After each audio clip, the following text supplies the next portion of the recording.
Welcome, welcome, chat. It's Wednesday, February 28th. Thank you for joining us for Wisecrack Live. We have a special guest here with us. We'll be with you in just a moment.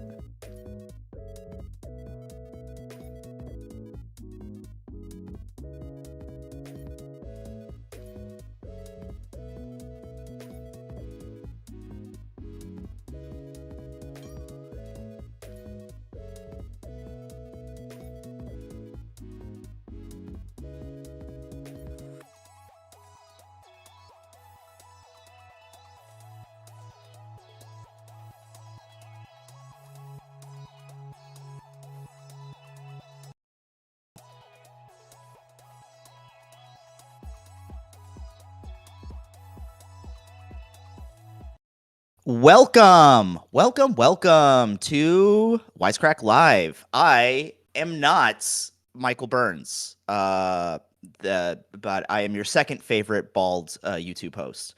My name's Jackson. I run the YouTube channel SkipIntro.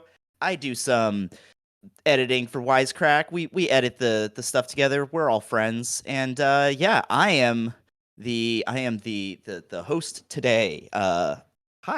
Hi, everyone in the chat, everyone who's here. This is my first time doing any kind of hosting, so you know, it's gonna be great because I'm a natural. Yeah, we got Henry here to help me through this. You're in charge. You make the rules today. Do we get raw dome at 1,000? Is that also qualified of course. now? Of course, we get raw dome at 1,000.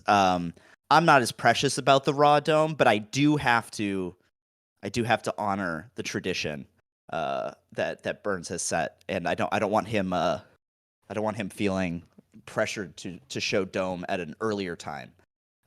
So that's why I wore a hat. Otherwise, I would have just been bald. I would have been dome from the top. Yeah, so I am here today. We're going to talk about all sorts of stuff today. We're going to talk about Wendy's fast food. We're going to talk about some cereal. We're talking about food in general and just all of the food that you ate in college when you couldn't afford anything, and how you won't be able to eat that anymore, I guess, is what we're talking about, right? Surge-priced ramen. It's going to be wonderful. Surge-priced ramen. The Kellogg CEO says Americans should eat cereal for dinner, so you know, that's something. Yeah, we got lots of good stuff coming up. We're going to talk about other things too if we get there. Yeah,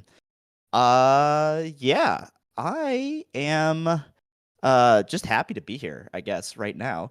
Yeah, substitute teacher. Dead Card 13 says it's substitute teacher day.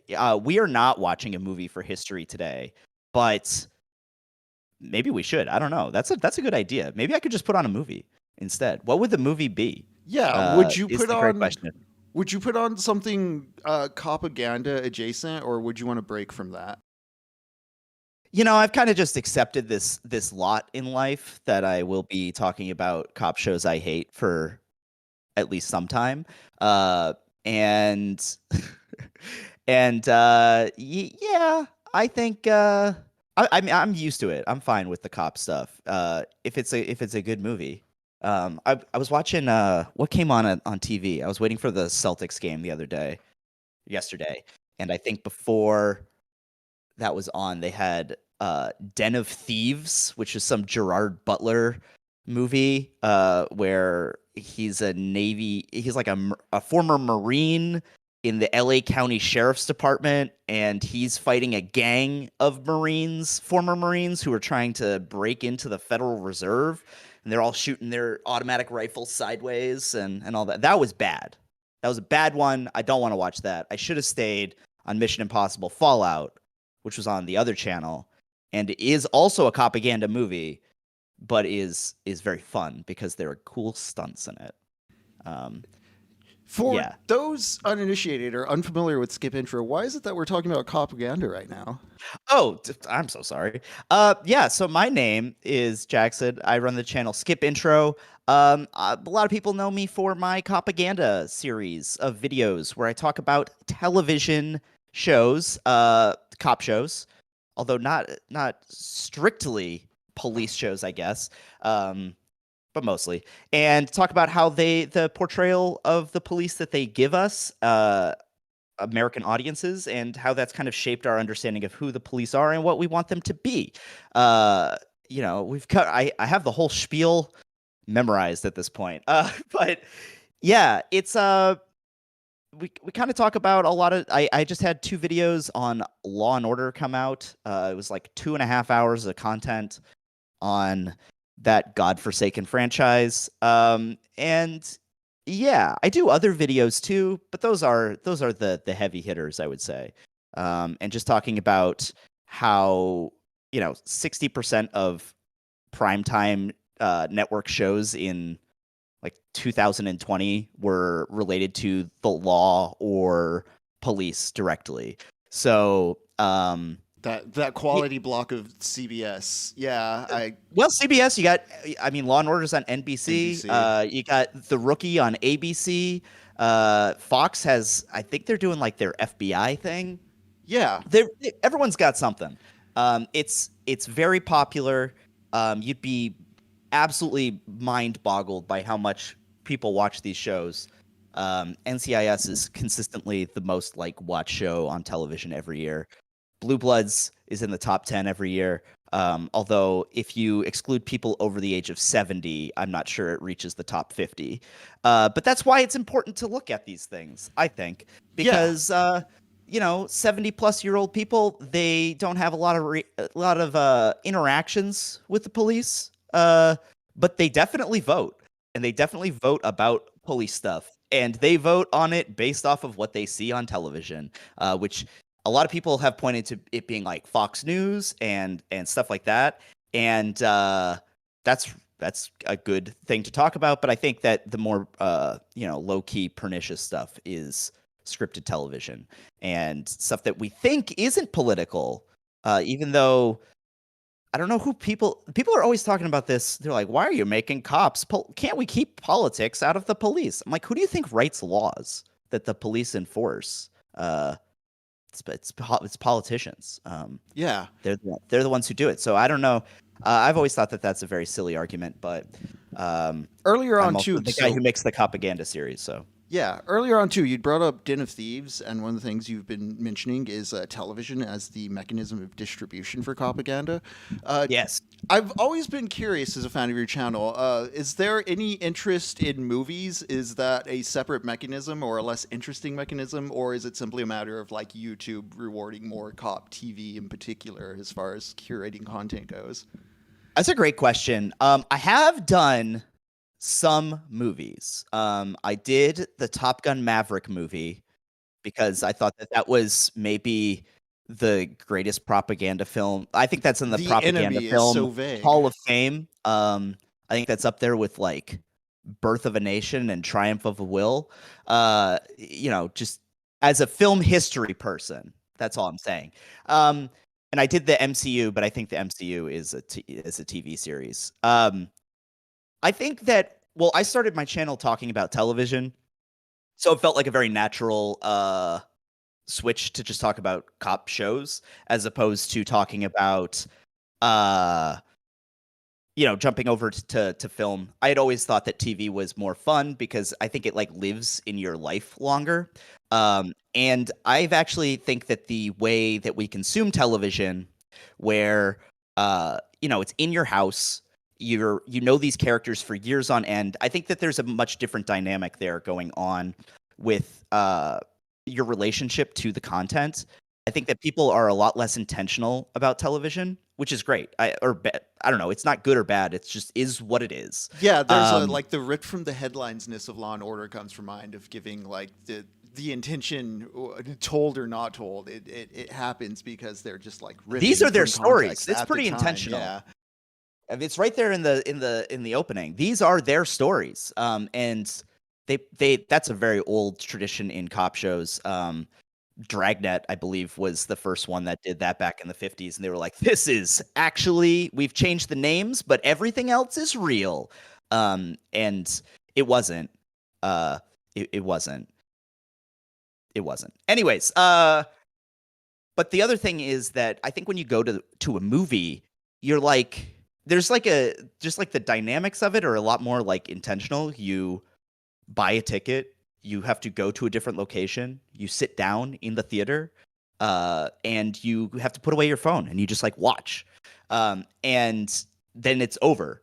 And I think that TV is a lot more open ended, which is part of the medium, obviously, and I think that it does a lot of. I don't know. I think that it kind of like lives in your life in a different way than a film does, in a way that I think people are less conscious of.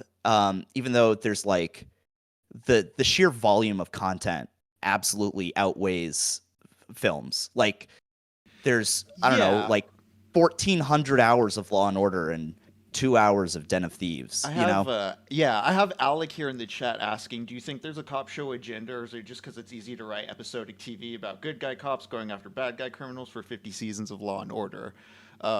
Yeah, is it just kind of like a fumbling mass of trying to entertain and triangulate what they can do as far as representing good guy cops goes that just like keeps the content barfing along? Is there a it's there is it's complicated. I will say first and foremost that the police have a lot more say in the production of cop shows than you think they do. really? They Yeah, and since the beginning of the genre, back in so Dragnet is considered like the first like cop television show. Started out on the radio, moves over to television. It's created by a guy named Jack Webb. I think that's his name. I know his character's name is Joe Friday. Um, yes, my camera is automatically following me, Sean Grafton, because if I don't, it's just like it only looks at me up here. Like it's just in a weird spot. So it's like some AI nonsense that follows me around, and it's really creepy, but it's also kind of nice. I don't know. I'm sure it's nice that I'm in the screen all the time. Anyways, Dragnet. So Dragnet is created by Jack Webb, and he actually cuts like deals specifically with the LAPD to have them provide their files so that he can officially do this like ripped from the headlines thing. They give him a lot of property or not property props, a lot of equipment, and they make all of his like permit shooting stuff very easy. And it creates this really close relationship. All he had to do was give them complete censorship ability. They cut a lot of stuff. They didn't allow him to talk about how the LAPD at that time was racially segregated. They cut stories about abortion, stuff like that. Yeah, and I think that has kind of persisted uh, as a norm in the genre until today. All of these shows have actual cops working on as advisors or consultants on the back end, and this is a thing that any police force can do to a show that they don't like. They can just like make it really hard for you to shoot. There's a show in the early 2000s, throughout the 2000s, called The Shield, and that show is about the Rampart scandal, or inspired by the Rampart scandal, which was a massive LAPD scandal where a bunch of cops were just kind of like, I don't know, they were stealing drugs and selling them to people. They were just drug dealers. They were just gangsters, as you will. And they tried to make a show about it. It was originally supposed to be called Rampart, and it was very critical of the police. And then the LAPD threatened to sue them, said that they couldn't call themselves the LAPD. They made it really hard for them to shoot. They just threatened a bunch of legal action. So that was pretty recent, and I think that has cops have a lot of influence on cop shows. In the making of To Michael Bay's Ambulance, he was asked how he was able to get certain parts of it done for so cheap, and his answer was that cops loved him, so they were able to. Yeah. They just gave him the equipment, they gave him the space to do what he wanted to do. Yeah, It's the same dynamic you see in the military entertainment complex. Like all of the like Michael Bay has worked with the the military all sorts of Yeah, times huge and aspect of gotten those access. Transformers movies. I mean, you can't make Top Gun Maverick without the express participation of the Air Force. Like you can't buy an F-16 or whatever and just like fly it around. You need them to like actually give you the equipment and do all that stuff, which lends this huge air of authenticity. But they also, as a matter of course, they get a lot of like censorship abilities and they have a ton of leverage where they can just like pull stuff out. Uh, they could just pull out their support and then you don't have a movie anymore. So, or a TV show. 69 DJ in the chat says, NGL, I hate when cops just bust druggies. Like, that's not justice to me. I was curious, in all the propaganda consumption you watch, what would you say is like the most consistent or common strains of crime? What does the TV tell you is like the most common and frequent I mean, bad stuff going it's on? definitely murder. It's always murder. It's always murder. There's so many more murders on like NCIS. I think there are more murders on NCIS than there are members of NCIS in real life. Like it's bananas. Don't quote me on those numbers, but I've heard something similar. I don't want to say anything official, but I've heard something similar related to NCIS numbers as well. I mean, it's just a really tiny little like organization agency. Yeah, but I see MK Ultra in here saying, "Yeah, no, murder is bad," and that is kind of the point. It's easy to make a murderer look bad and make the cop who's fighting them be good automatically because there's an episode. There are many episodes of cop shows where this is why SVU focuses on like child sex crime because it's really easy to get behind Elliot Stabler beating the shit out of someone for no reason whatsoever because we fucking hate child molesters. But that doesn't mean that it's okay for him to like trample your constitutional rights. And it also equates like all crime to this like very serious crime where like 75% of police interactions are non-violent, non-serious ones. Yeah, I guess the bigger or the more specific question I would ask is, what's the most dissonant from reality as far as like what does the TV statistic land overinflate as far as fiction goes in your approximation? I think fentanyl. They have no fucking idea what to do with fentanyl. There are so many cop shows about like a scary cloud of fentanyl smoke coming for you. And it's gonna kill the cop. There are so many ones. They just amp up that same fear. If you don't know this, you can't like. That's not a thing. It's very hard to like aerosolize fentanyl, and it doesn't. It's like not a. You can't like get high by touching it. That's why people like shoot it up or snort it or do other things. If you could just like get high by touching it, I don't know. I think a lot. Why would you ever run out? Because you can just touch it, and then that's it. But wow, we just got a whole bunch of gifted memberships in the chat. We have a new Lord of the thank chat. you, Andrew Willems. Yeah, Andrew, I'm going to be putting your name up in just a moment here. Thank you so much. Yeah. Yeah. So that is. I would say fentanyl is the big one. There are even some medical shows that were like, oh no, someone came in and they had fentanyl on their jacket, and we have to shut down this entire wing of the hospital. And it's like, fentanyl is like in hospitals already. Like they use it for stuff. I don't know. It's just it's very wild. So I think that is probably. I think that's probably the most inaccurate thing that I've seen. All right. Well, thanks Thank for you, Clockwork Man. Thanks for your shirt. Yeah. We still got these gifts coming and popping in. I was just going to thank you for giving some insight into how the machine's talking to us in ways that aren't true. Yeah, I mean, a lot of it's more distortion rather than like outright lying. I think that is a thing that cop shows can get away with, is that they're like, well, this did happen one time, and it's a television show. And that's fine, but also like there's an element of like, okay, well, I'm not saying that that's impossible, but when you have a show, this is part of the reason why I focus on television, because there's such a big body of work.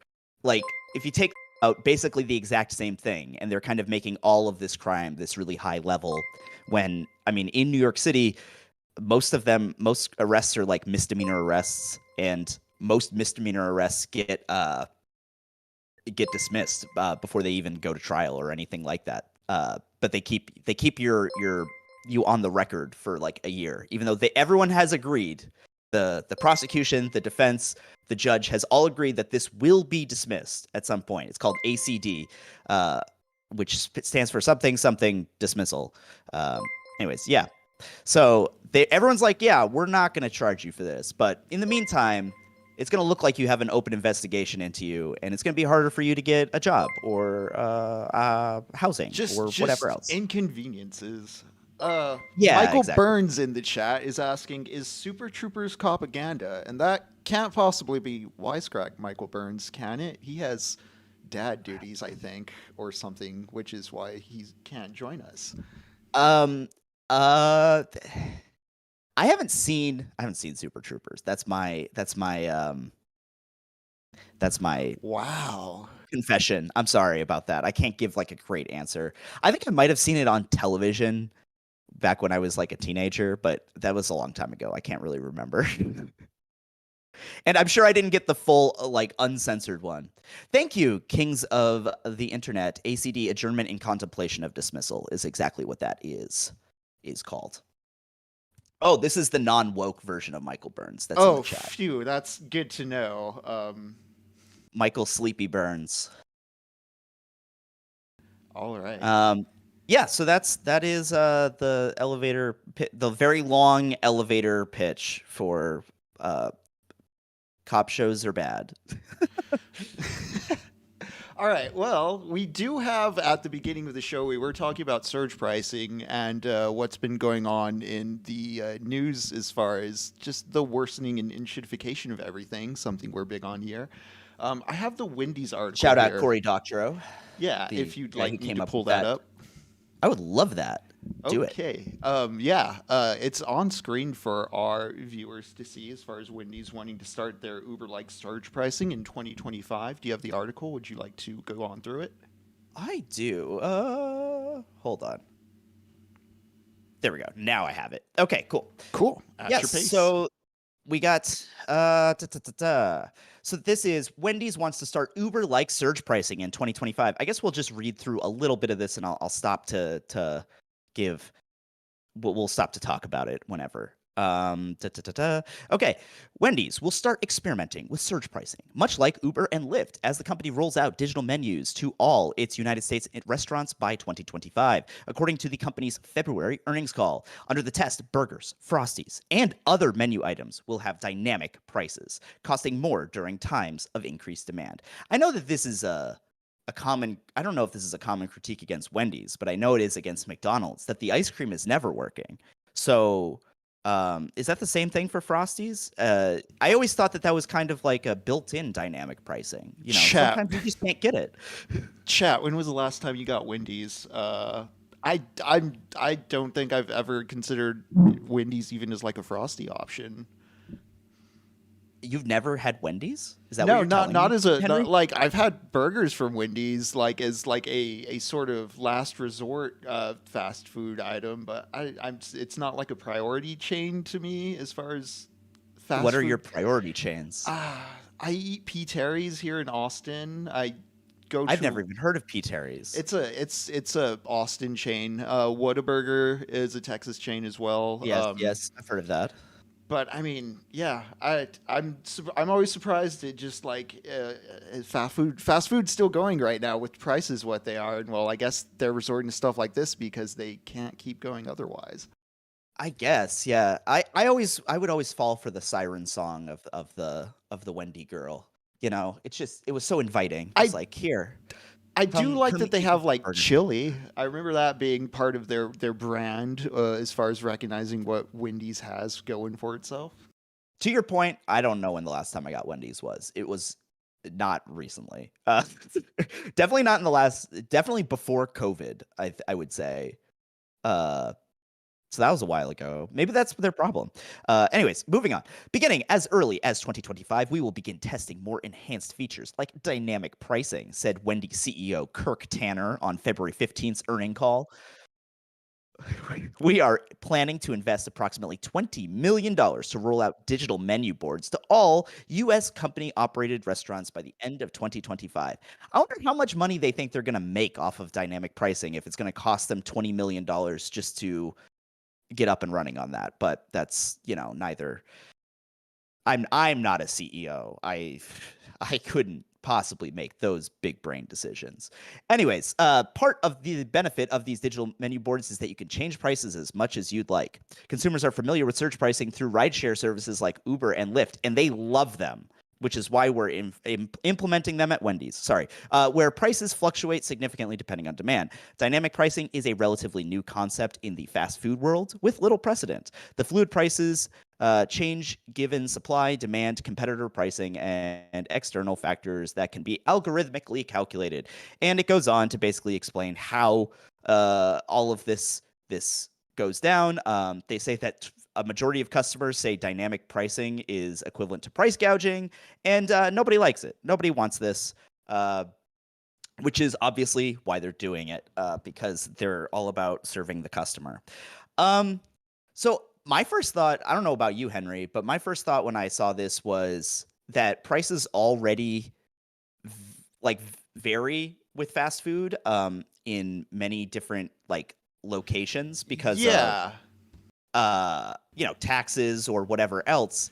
And Even it also off rideshare stuff, cost of living. A burger in El Paso is definitely a different price than a burger in Austin versus a burger in Dallas. And then, depending on minimum wage laws, regulations, what people want to pay. Right, all that good stuff. And I thought that there's already some kind of divide, and it's already more expensive in cities, which I guess is the only place a surge pricing would really matter, because if you're in a rural area, there's no surge. I don't know. There's not that many people coming in that you would need surge pricing, but maybe they would anyways. I don't know, because there's only one Wendy's available for the county or something. But the other thing I thought about was how fast food companies or fast food is often the only available food in certain neighborhoods and food deserts and stuff like that. And to amp up the price kind of exacerbates an already bad problem. I put in the thingy that our rundown, a study by the NCBI that we can pull up if you want to. We don't have to, because it's a lot of text. It looks like we got the there it is. Okay, cool. And this is basically just an old study from 2012 that talks about the neighborhood disparities in access to healthy foods and their effects on the environmental justice. I don't think this is probably that mind-blowing or groundbreaking to a lot of people in the audience, but I do think that it is worth remembering that this is going to be something that mainly affects people who have to rely on fast food, which was already a problem because of these food deserts and segregation, for lack of I don't know. People are afraid to talk about segregation, but we are very segregated society. I don't know if that's a controversial. No, not at all. Okay, cool. Some people really do think that it ended in the 60s, which it didn't. It didn't. Yeah, so there's a lot of unhealthy options available to people in these low-income communities, and that's kind of because there's nothing else available. I kind of feel like this is just gonna hit them super hard and make this already bad problem, I don't know, so much worse. So thanks for nothing, Wendy's, I guess. What do you think about that, Henry? I can only see it driving prices up and kind of gamifying the concept of fast food. how are people going to measure? I guess it's going to be based on inventory and scarcity per chain, but that's going to just like I'm curious to see people trying to gamify this because you know it's going to happen, and that is just an effective harm in like capitalism recreating itself on like the micro level in the individual through like macro structure reinforcement. Like, hey, find the best price, go do this. How Uh, how how many different Wendy's do you think you would drive to find the lowest price? to find the lowest price, I think Yeah. I think people are going to be like using apps and stuff for that to gamify that. You think that there's going to be like a whole third party app thing that's like where is the cheapest? Yeah, I think Uh, so. I'd see that as like a like the people who have the priority controls on where the cheeseburger pricing is cheapest get the quickest, get the gains of this economy. yeah, and but then don't you think that like Wendy's would also have access to those same apps and just like raise their prices based off Yeah. of their surge prices if This they're is able to do it at a local level? Like, doesn't this just keep driving prices up? Yeah, this is just. I remember when like 2016 was first rolling around with how absurd things were getting. I was like, "There's gonna eventually be a candidate sometime in America where the political argument is, I will make fast food what it was when you were a teenager again." And this is getting dangerously close to that. I don't like it. That's so dark.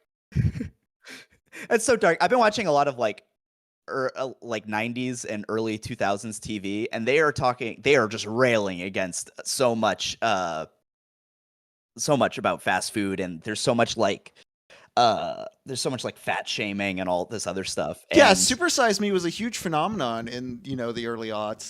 those are the good old days. That's the time that we can hope to return to because this is worse. I was thinking, I'm sure some people would think that this would actually bring prices down because, oh, all of these other people around me have higher prices. If I just undercut them a little bit, the being able to like monitor other prices as they surge and being like, I'm going to undercut it. But I think, especially when we're talking about massive corporations, that's not really how they use like data and stuff. I know that there was that big ProPublica report last year, maybe 2 years ago, about housing and how basically like 25% of America's like apartment buildings are owned by like three companies and they all cooperate and collude on price fixing using AI data. And I feel like that's how it would go, is like they would just all work together. I don't think that like there's enough economy for McDonald's, Wendy's, and Burger King, but not enough. But they don't want any more than that. I think they're okay with Yeah, just that amount. I'm thinking of like a conspiracy of Burger Kings and McDonald's where they're like, okay, well, if they're using their price surging model, that means we can keep our premiums in like higher supply as opposed to our short stuff. And yeah, there's all kinds of room for collusion with that data, even it being publicly known. Other companies can just play off of it. I mean, bad actors get Yeah, incentivized all the time.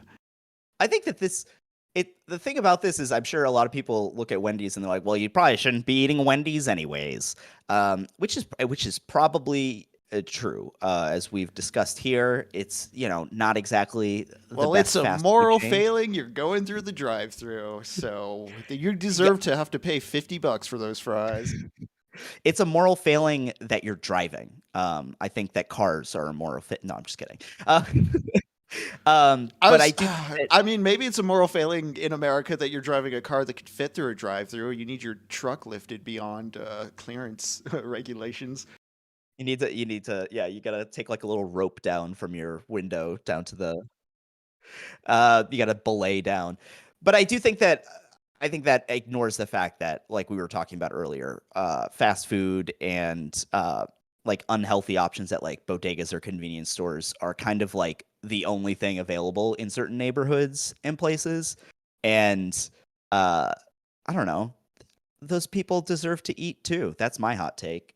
Um, yeah, pull that up because this is kind of big businesses. I don't know. Okay. This is an article from CBS News. It says Kellogg's CEO says Americans facing inflation should eat cereal for dinner. he got mixed reactions. I wonder what the mix was. Like, I want to Mixed know who. Like, no, reaction. that was a great call. Also, it's very funny that when I pulled this article up, I'm not sure if it's the same on yours on the stream, but it is also talking about the Wendy's surge pricing in the in the video thing in the middle. Oh no, I got Anyways, a Texas wildfire emergency video. well, they knew me and they know you. They know that you're in Texas, so that makes sense. Um, Anyways, let's read a little bit of this. Americans are spending more money on food than they have in 30 years, and soon to be more with this Wendy's surge pricing. And Kellogg's CEO Gary Pilnick has a solution: eat cereal for dinner. I never thought about that. This is why he's a CEO and I'm just a lowly YouTube host. The suggestion made by Pilnick during a TV interview last week gained widespread attention, dividing the internet. I want to know who thinks that this was like, I want to know where the division is. Who is saying, you know what, he's got a good point. You could just eat cereal all the time. Yeah, chat. How often do you have cereal for dinner? I have breakfast for dinner, but it's typically eggs or bacon. It's something a little more substantial. Yeah, right? yeah. I It's guess. not the I mean, cereal's like most of it's like candy, right? Yeah, I think of even like Frosted Flakes or Lucky Charms or Cocoa something like. Yeah, that's. I don't think I've eaten cereal like that since I was drunk in college. Yeah, And it was very late. I've had some inebriated moments where I could really go for some Lucky Charms in my adult life, but as a breakfast staple, like no, I just oatmeal, man. It's worth reminding people, and I can send this to Henry to put on screen as well. But if you just go to the I put it in the doc, but if you just go to the Kellogg's Wikipedia page and you scroll down to the human rights violations and strikes section, you see that they were accused of child labor, and that they also fired everyone who tried to strike in 2021 over two like 2 months into the negotiations. So they're not great. You know, Kellogg's not great. They have a they're not exactly the working man's friend. Is all I'm gonna say. Anyways, going back to this article. We said when anchor Carl Quintala asked if the suggestion for cereal for dinner has the quote potential to land the wrong way. That's a real softball. Pilnick said, "We don't think so. In fact, it's landing really well right now." I think that, first of all, I think that it's kind of funny because this guy has a vested economic interest in getting you to buy more cereal, right? Like he's just trying to sell more cereal. And at some level, I can't fault him for that. He is the CEO of a human rights violating cereal company. But I don't know. This isn't like a way to combat inflation. I don't know. This just reminds me this is the same thing, only we can't have avocado toast anymore. We can only have cereal, I guess. If you want to save extra money, you can use water instead of milk. Did he say that? No, okay. I don't believe so. No, that is purely me being farcical. But that is a very nasty habit. I knew some people as a kid. No, that's did right. That. That sounds Yeah. right. If we go further, we can talk more about this. It looks like there are some cool statistics. We've got while the price of cereals declined 0.3% in 2023, it had increased in previous years, 6% for breakfast cereals. We're a little further down than that. Yeah. According to the consumer price index for the U.S. Bureau of Labor Statistics, But it's not just that cereal saw a price hike during recent inflation. According to data from the U.S. Department of Agriculture, in 2023, the price of fats and oils rose the fastest, 9%.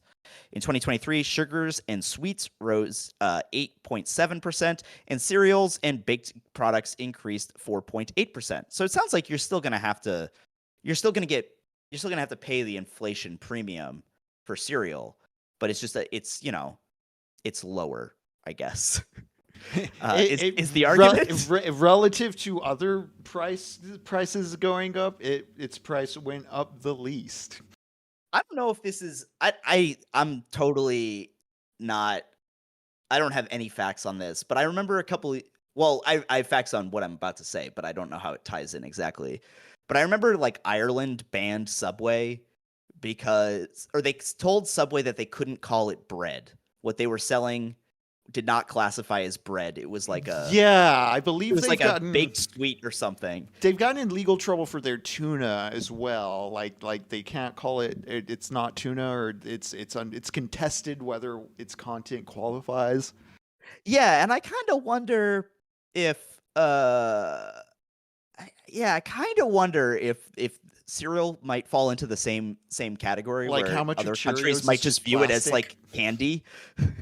And because our sugar lobby is so powerful, that Mhm. here they're considered great. And if you don't think the sugar lobby is powerful, you're wrong. I don't know.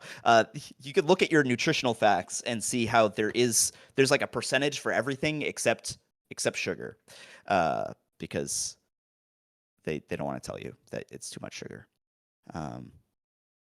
Anyways, yeah, we can scroll down, or we can go further. Inflation, or where are we? I lost my place.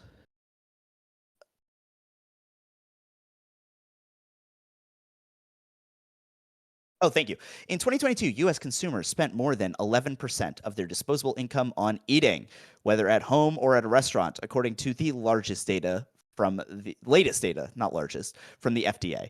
And by the end of 2023, customers were paying nearly 20% more for the same amount of groceries as they were in 2021. And Kellogg's CEO, who has committed human rights violations and broken strikes when people asked for wage increases, says just buy cereal, man.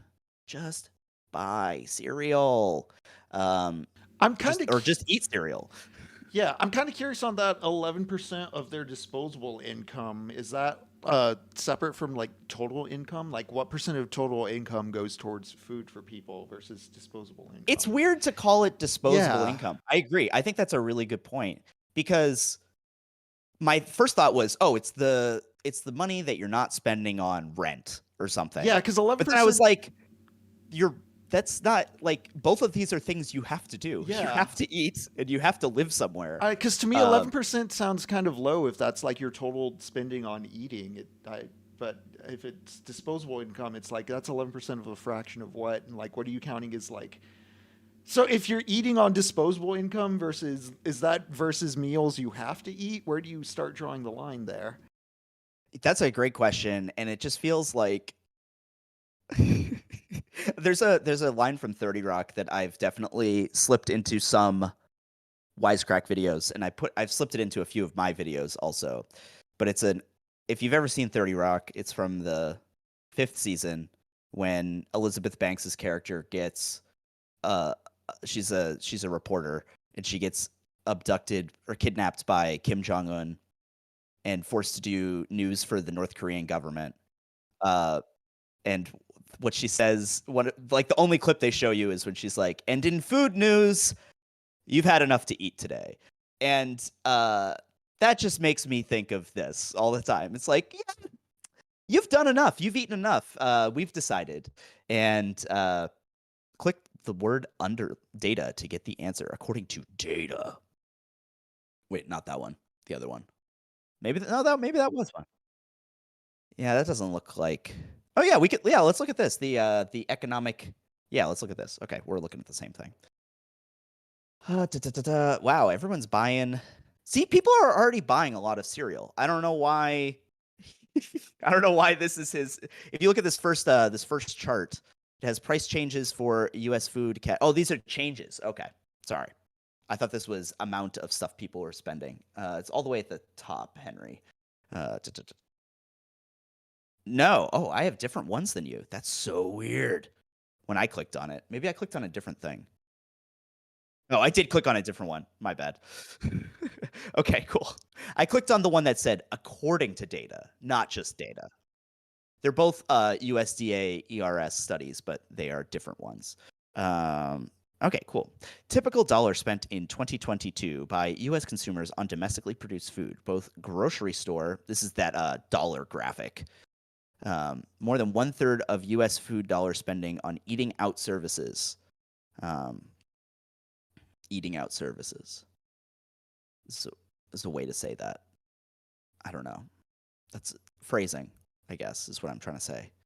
For a typical dollar, 34 cents were food establishments, such as restaurants and other eating out places. The remainder of food dollar retail. So that's what they're talking about when they said 11%, right? Is this wholesale trade? Retail trade? Because that's the only thing that. Yeah, the wholesale trade is that 10.7 cents per dollar.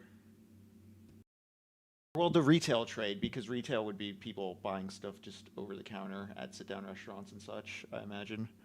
I see someone in the chat saying, Valerie says, just raw dog cereal, no milk, no water, just the crisp, sharp edges of Kellogg's Raisin Bran. I don't think that you should get the Raisin Bran. I think you got to save money. Just get the regular bran, no raisins. That's how you the really cornflakes and stay pure. Yeah, just save the cornflakes, because you don't have enough corn in your body yet. Have you ever seen Henry? Have you ever seen the movie King Corn? It's a documentary. Have not. I don't know why, but we watched it in my English class in high school, and it is a documentary about the corn industry, corn subsidies, and they check the DNA structure of their hair in it, and there's so much corn in everything we eat that Everyone they is could find ethanol. corn in their hair. Yeah, it's crazy. Because all of the corn syrup, they feed all of our meat, all the livestock that's here, they feed corn exclusively, even though it's terrible for them. It's great. It's great. Anyways, yes. Should we keep going with this one, or do we kind of get the idea that a billionaire asking people to eat cereal for dinner is Yeah, I think we get the idea as far as the hot survival tip goes. It is a hot survival tip. I will give you that. Yeah. Anyways, should we move on? Should we do something? Should we talk about something else? Yeah, let's move on to this New Yorker article that you were talking about. If you're just joining us, this is Wisecrack Live. My name is not Michael Burns, who's usually the host of Wisecrack Live. My name is Jackson. I'm the YouTube channel SkipIntro, and I'm filling in for Michael today because he's on single dad duty, and his daughter is his alleged daughter. Maybe she's real, maybe not. Who knows? Maybe this is all a publicity stunt. Anyways, yeah, she's not great at streaming yet, or so he says. I think he's I think he might be burying some of the talent pool, I think is what's going on here. But we'll see. Anything I forgot to plug there, Henry? No. Patreon.com/Wisecrack. Yeah, just welcoming people to join in on our hour 2 as we continue on. There's links to the Patreon there. Don't forget to like the stream as you join us. Cool. And again, this is my first time hosting, so be nice to me in the chat, or don't be nice to me. I don't do whatever, but just know that I'm learning on the job. Yeah, and please be nice and check out SkipIntro when we're done with the show here. There's some really great new stuff on Law and Order, and I just want to say I'm a huge admirer of the fentanyl video. I think if I had to pick one of your essays to show anyone, it'd be that one. That is the one that seems to blow people's minds the most, because nobody watches network TV except old people who believe that that's how fentanyl is. Anyways. Oh, yeah, let's do it. Okay, so this was a really cool article that Henry shared with me yesterday, and it's called Is the Media Prepared for an Extinction Level Event by Claire Malone, who is a very good reporter. She did a good one on Chris Licht, who was the 1 year CEO of CNN until he did the Trump town hall and got absolutely wrecked and got pushed out of his job, which was a great article. Highly recommend it. Anyways, yeah, let's talk about this, which the title made me think we were talking about like an actual extinction level event, and I was like, well, if COVID has taught me anything, it's that they are not ready. But this is actually about the dying media journalism industry. So let's get into it. My first job in media was an assistant at the American Prospect, a small political magazine in Washington, D.C., that offered a promising foothold in journalism. I helped with the print order, mailed checks to writers after receiving a lot of emails politely asking, "Where's my money?"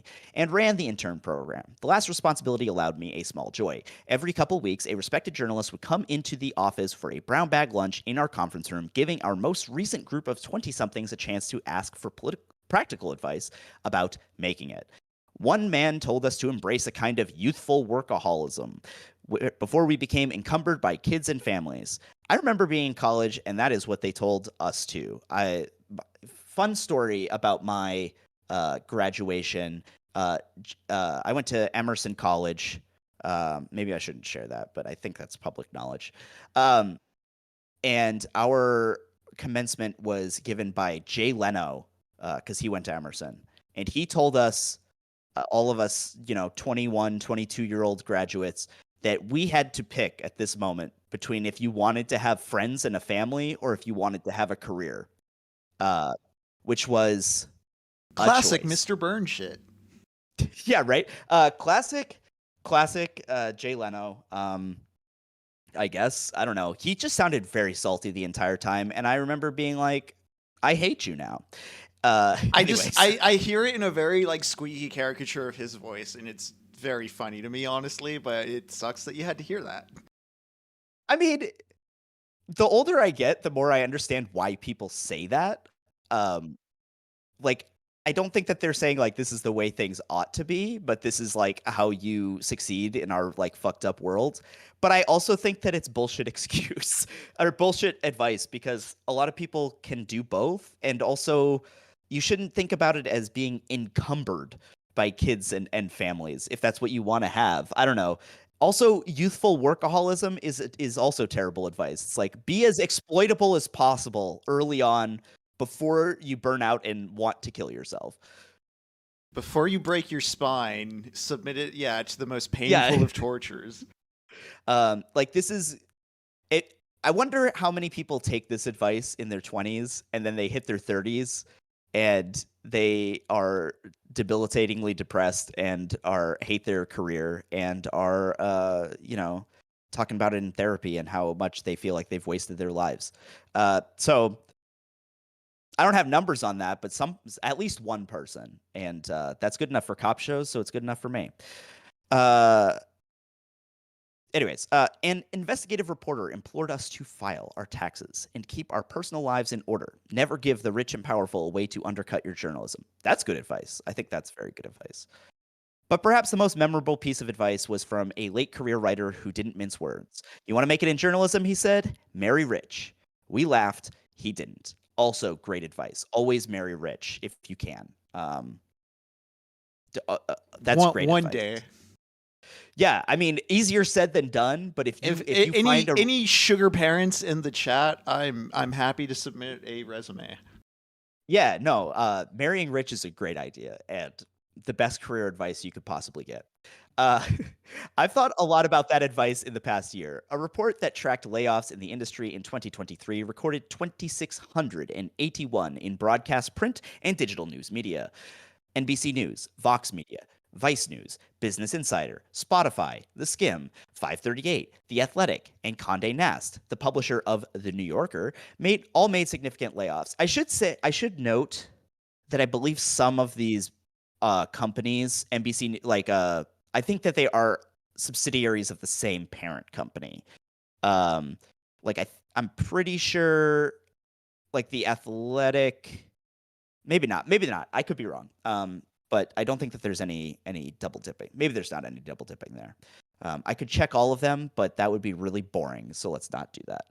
I also think it's weird that Spotify is included here because Spotify doesn't produce any kind of like Right. There's journalism. not like a publication arm as far as I'm aware. Also, I feel like most people know that Spotify is like a really evil company that doesn't pay its artists anything. We just love how convenient it is. Maybe not. I don't know. Anyways, I guess they're qualifying Spotify as just a broadcast media company based on earlier phrasing in the sentence. yeah. Okay, moving on. The BuzzFeed News closed, as did Gawker. I think it should be worth noting that didn't they get like shut down by like a Hulk Hogan lawsuit or something? Am I crazy? There was a whole saga as far as what shut down Gawker, but yes. So it wasn't just. All I'm saying is it wasn't just like they weren't doing good business or whatever. The Washington Post, which lost about $100 million last year, and should be noted is owned by Jeff Bezos, one of the richest people to ever walk the earth. I don't know if a little company called Amazon. Maybe you've heard of it. They Offered greenlit buyouts. 2 shows about how Superman's the bad guy. Oh yeah, they did do that. Good point. That is. And maybe the bald Lex Luthor character is good, actually. Huh. Who bears no resemblance to Jeff Bezos. I don't know. The Boys, we're talking about The Boys and Incredible, right? Invincible, yeah. Incredible. I think Invincible's still kind of in its nascent stages. I feel like The Boys doesn't think much of the bald CEOs. Yeah. I am a fan of The Boys. I'm a fan of both of those things. Yeah. I mean, same. I just that's an astute observation, Henry.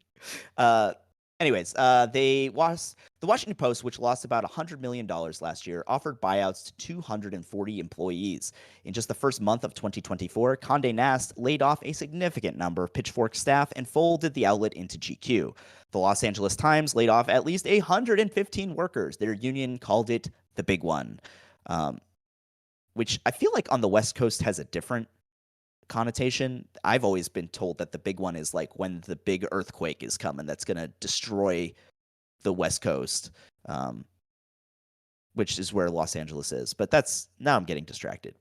Time cut 15% of its union-represented editorial staff. The Wall Street Journal slashed positions at its DC bureau, and Sports Illustrated, which had been weathering a scandal for publishing AI-generated stories, laid off much of its staff as well. One journalist recently canceled a networking phone call with me, writing, quote, "I've decided to officially take my career in a different direction." There wasn't much I could say to counter that conclusion. It was perfectly logical. I don't know why you would counter someone else's career choice, just in general, but I understand why she wrote that. Moving on. Publishers, brace yourselves. It's going to be a wild ride. Matthew Goldstein, a media consultant, wrote in a January newsletter, "I see a potential extinction-level event in the future." Some of the forces cited by Goldstein were already well known. Consumers are burned out by the news, and social media sites have moved away from promoting news articles.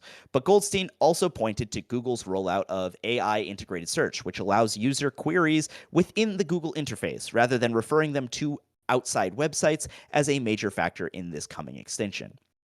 According to a recent Wall Street Journal analysis, Google generates close to 40% of traffic across digital media. Brands with strong homepage traffic will likely be less affected, Goldstein wrote. Places like Yahoo, the Wall Street Journal, the New York Times, the Daily Mail, CNN, and the Washington Post. This is not here, not there, nothing. Why are some of these words italicized and some of them are not? Like, why is not all of the New York Times italicized and all of the Washington Post? It's just times and post in both of them. Actually, yeah, on a formatting question, yeah, formatting wise, I assumed italicized was because titles, but you're right about New York not being uh, italicized in the title, and I'm just Washington. curious. I don't have an answer. If anyone in the chat knows, you let me know. I think it's because Um, there are locations in those titles, but then I'm wondering why Fox News is not italicized. Is that because it's the general company? it's because they're not a real publication, I think. Okay. Same with CNN. Anyways, but websites, don't know why web is capitalized. Claire, who's editing this? But websites that aren't as frequently typed into browsers need to quote contemplate drastic measures, possibly having their brand portfolios. This is a lot of background information. We're getting into the stuff that I found more interesting that we'll talk about in a second. But this is all important background information, I think. What will emerge in the wake of mass extinction? Brian Morrissey, another media analyst, recently wrote in his newsletter, the rebooting is, quote, a different industry, leaner and diminished, often serving as a front operation to other businesses, such as events, e-commerce, and sponsored content. In fact, he told me what we are witnessing is nothing less than the end of the mass media era. Quote, this is a delayed reaction to the commercial internet itself, he said. I don't know if anything could have been done differently. So let's stop here for a second and let's talk about the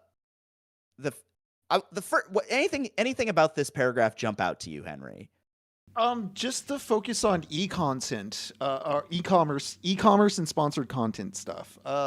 Just this paragraph strikes me as the beginning of the fencing in of the internet. Like the fencing in of the West metaphor has been applied to like the internet before to talk about like the difference between like Web 1.0 and 2.0 and all that.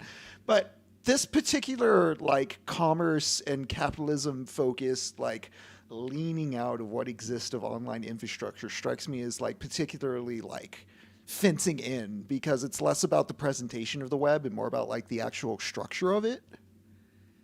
Right. I think that's a good point. I think that there's a couple things I want to say as a TV person. First of all, that pre-Reagan, or I don't know, like in the 50s and 60s, early parts of television, TV news was seen as a public service that big corporations did to kind of like. I saw some Right. It was like as like free drinks at the casino or something. It where was it's like the vegetables that they were throwing in with the rest of like the food pyramid diet. right. But the business model was like, we know that this doesn't make money, but it's good for our brand identity. It's good to get people onto our like network. So like I turn on ABC News and then I stay for the next thing or whatever, or I watch ABC News commercials or whatever. Just using ABC as an example, not saying anything about that.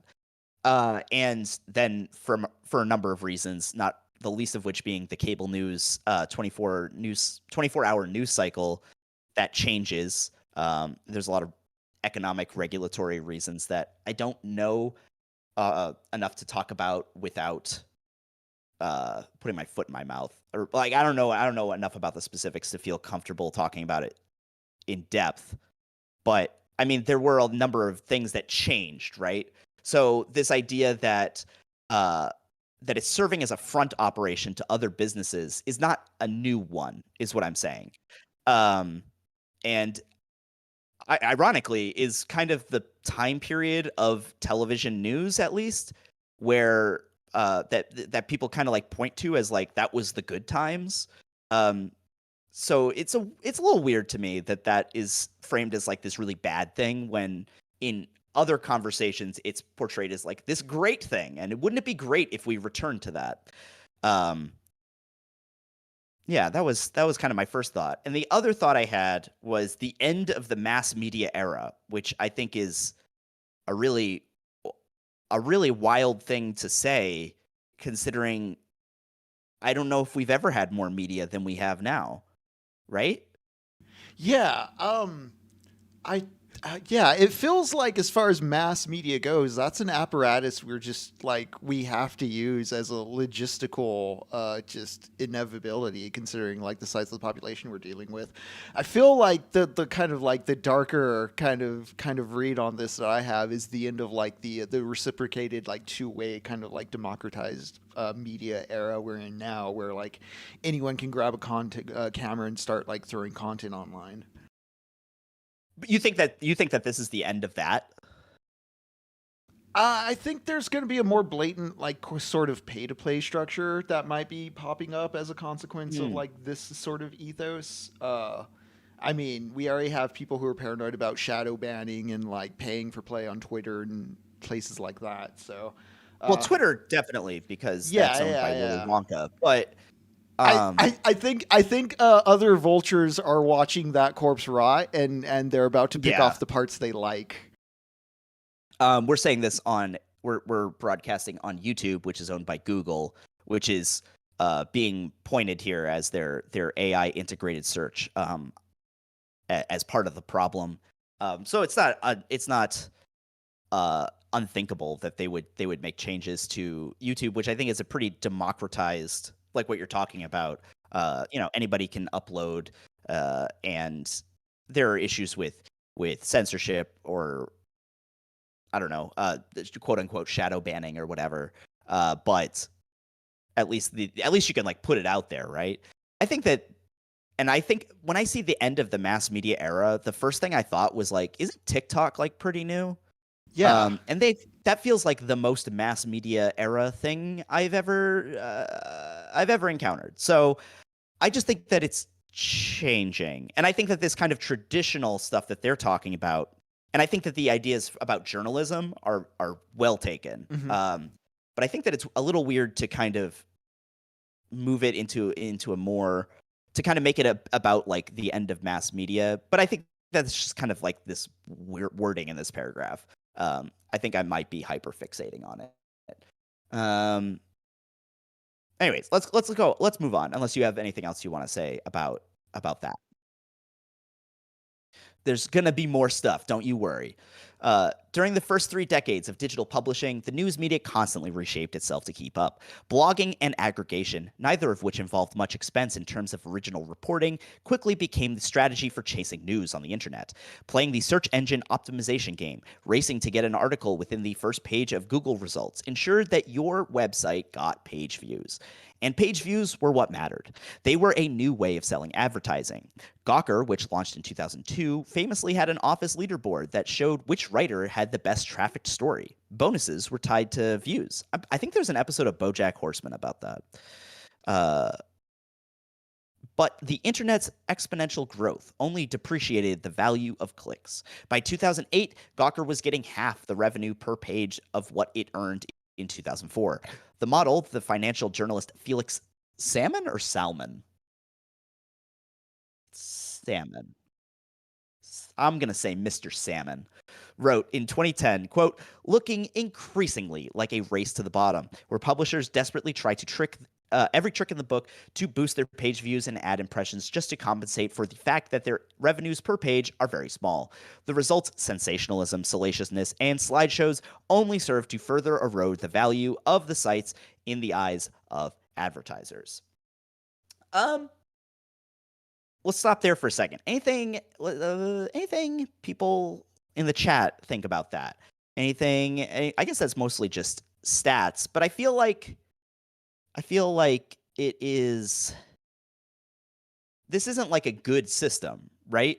Like talking about how Gawker was able to make a bunch of money by doing what they literally say uh involved nothing in terms of original reporting and was just blogging and aggregation. That's not a good model. So I don't Yeah. know. I don't know if I'm supposed to feel bad that it's dying, Yeah, if especially that makes because sense. working in digital media through 2014 through now, I can't help but associate the concept of this sort of model with just like hollow reporting and broken stats and kind of inflated page views and nonsense. And clickbait, Yeah, right? Like yeah, stuff that doesn't listicles. Someone said, Ali says in the chat. That's a great point. It's just like this wasn't good.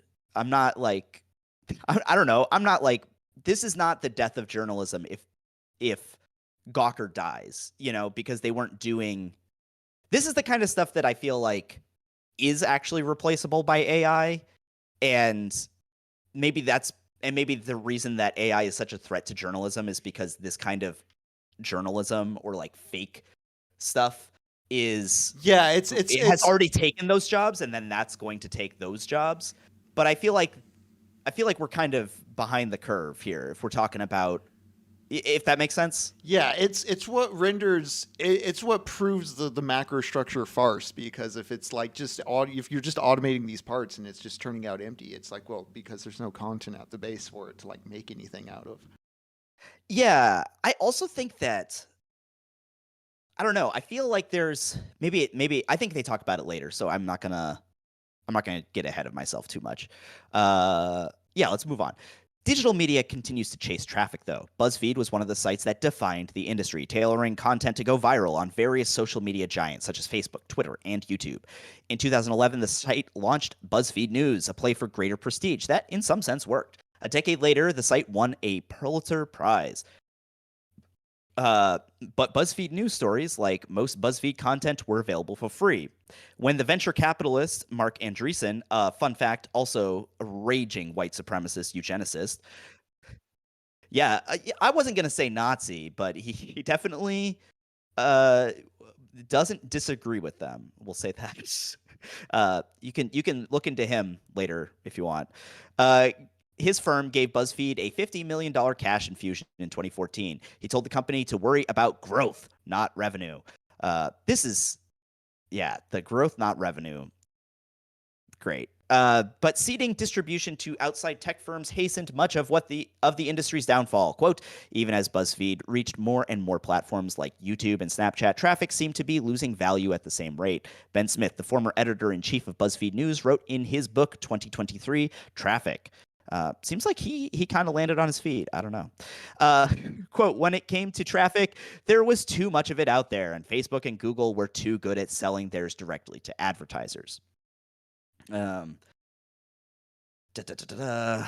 Last April, Jonah Peretti, one of BuzzFeed's co-founders, shuttered BuzzFeed News and published a memo about the way forward for his company and others like it, including HuffPost, which he still owns. Quote, the vast majority of people will increasingly want social media platforms to provide an escape where they can find enjoyment, joy, and fun, Peretti wrote. Quote, this will drive a return to the editorially created news homepage like HuffPost, Drudge, and CNN.com.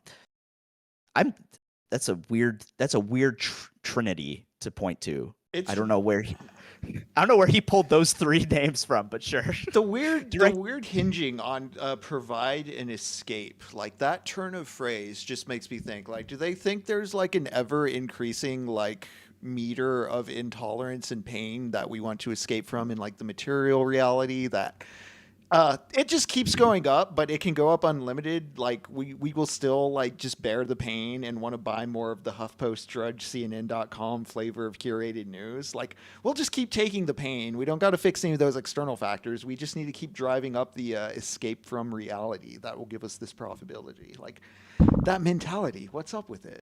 I will say in the defense of online journalism, it's not necessarily their place to like fix society's problems. Like they're not going to be able to like I don't know, they're not going to be able to like increase the working conditions for like Kellogg's factory workers who we were just talking about. So they're trying to provide them an escape from being at Kellogg's, or just using them as an example. But I do think that this points to the bigger problem of like maybe journalism shouldn't be a capitalistic enterprise. Yeah. Because A, it's not that profitable, and B, it's like good for the public. I don't know. I've seen a lot of arguments that we should nationalize journalism, which I think has all sorts of other problems. Like, I don't know. Then you're talking about like the government being involved to some degree in kind of the same kind of censorship, shadow banning stuff that we're talking about corporations doing. It's not. There's no reason to believe that the state wouldn't also do that. But I do think that we're watching how capitalism is destroying uh, uh, journalism, right? Like they're talking about growth, growth, growth. Eventually, there's no growth, and also growth shouldn't be the point of news, of good reporting. In my opinion, I don't know. It shouldn't just be whatever is the most popular thing that gets the most eyeballs, because that's not necessarily what the most important things that are going on are. Yeah, there's concerns about like reliability and truth to like what's going on in the community. Yeah, I feel like I don't know. I feel like journalism shines a light on things that people didn't know about, uh, which obviously is not going to like the stuff that gets like the most clicks would just be like celebrity gossip all the time. We But gotta that's tell not you about a the new useful. coin we're minting for you to purchase. Yeah, great, cool. Uh, the, great. Moving on. um, Yet a few weeks later, Jimmy Finkelstein, the former owner of The Hill, launched a new ad-supported site, The Messenger. The idea was to create an alternative to the mainstream national media, which Finkelstein, who is 74, viewed as increasingly partisan. This feels very Quibi-esque to me. I remember an era where you'd sit by the TV when I was a kid with my family and we'd all watch 60 Minutes together, he told the Times.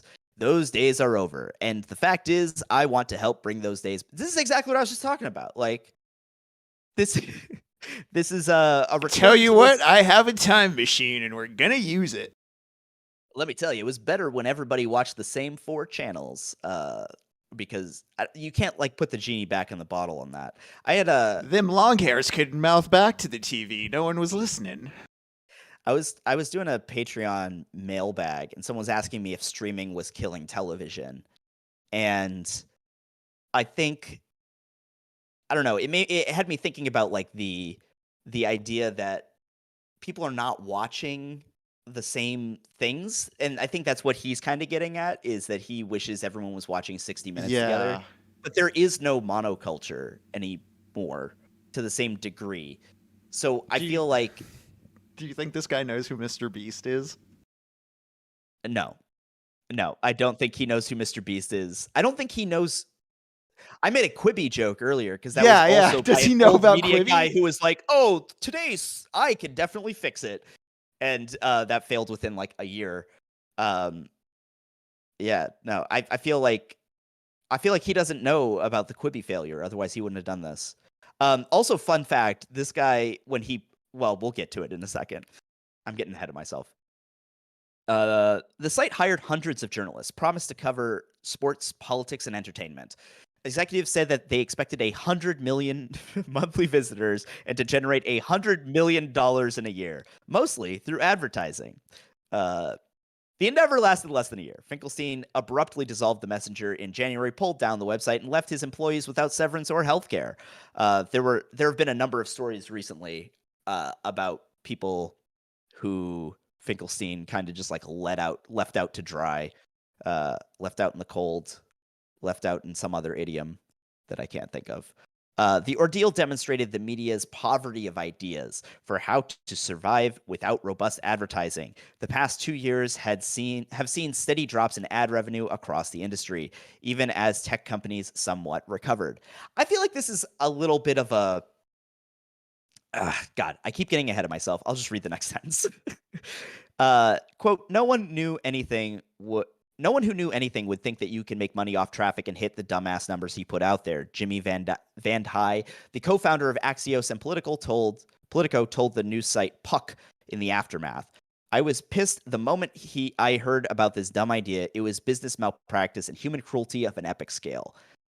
I think that's I mean, I think he's right, but I also think that it's worth noting that Axios was founded in 2016. Like this is largely a very popular and prominent news outlet, and they have a slightly different business model, but they talked about they use a lot of ads, and they are a modern, like, I don't know. They make it sound like it's impossible to break into this industry because of the way it is, but obviously Jimmy here did. I don't know. Is that a crazy thing to to think about. Yeah, I think about Axios as a recognizable brand compared to the Messenger, and I think we're just seeing like a. I don't know if we're gonna get back to like a media apparatus as large as broadcast TV was, like in the '70s. It was just a completely different technology We're absolutely landscape. not. This is a this is an aside. This is an aside. If you've ever seen, have you ever heard chat? Have you ever heard of the TV show MASH? It was a big deal. Okay, it was such a big deal that the finale is still the most watched like television broadcast in like TV history. I mean, you had like 50% of the country was like homes were watching it live. It's never gonna happen again. It's never gonna happen again. There was a whole thing about the city of New York when the finale ended had like a massive water pressure problem because everyone went to the bathroom right when it finished at the same time, and it was like a massive sewer problem. That's never gonna happen again. Like, if you look at all of the people who watched the Game of Thrones finale, it was like less than a tenth of the people who watched the households that watched the MASH finale, and that was the last monoculture thing we had. So I don't know. It's not gonna happen. Not gonna happen. Donald Trump's president's. I'm gonna move on. Do you have anything else you want to say, Henry? No, it's just yeah, it's not going to happen. These are all like dinosaur corporations, like just whining that things aren't the way they were before. When there's like worry about like the media going away, like kids are still going to be making things on their phones and sharing things over the internet. Yeah, I think there's something weird about being like there are no new ideas because this 74-year-old dinosaur had a bad one. I don't know. It feels a little the other things that Claire has said have been I agree are problems, but it does feel a little weird to be like this old guy who has way too much power and money had a really bad idea, and therefore we're all out of ideas. Yeah, it rings of the AI artist talking about how like very soon I'm gonna be able to make a whole movie, and it's like kids are making whole movies on TikTok all the time. It's not it's a matter of execution, not there's no gatekeeper there for you, buddy. Right. Yeah. Yes, exactly. I feel like we'll talk about more about AI when it comes up later in the thing. I'm trying to keep an eye on the chat, but I'm not doing a great job. So I'm so sorry, chatters, chat people, chatters is the right word, right? Is that what you would like to be called? People in the chat. What is your preferred term for yourself? I want to hear from you, and then we can. Getting a few people I'll call you whatever you Super decide. Bowls may have matched the MASH finale. Yes, sorry, there are some Super Bowls, but in terms of scripted television or any kind of non-Super Bowl event, the Super Bowl is always the most like watched thing. I'm actually curious. Most watched TV broadcasts. It is. We can watch there is a United States one. I'll put it in the thingy. Right after the Jimmy Finkelstein.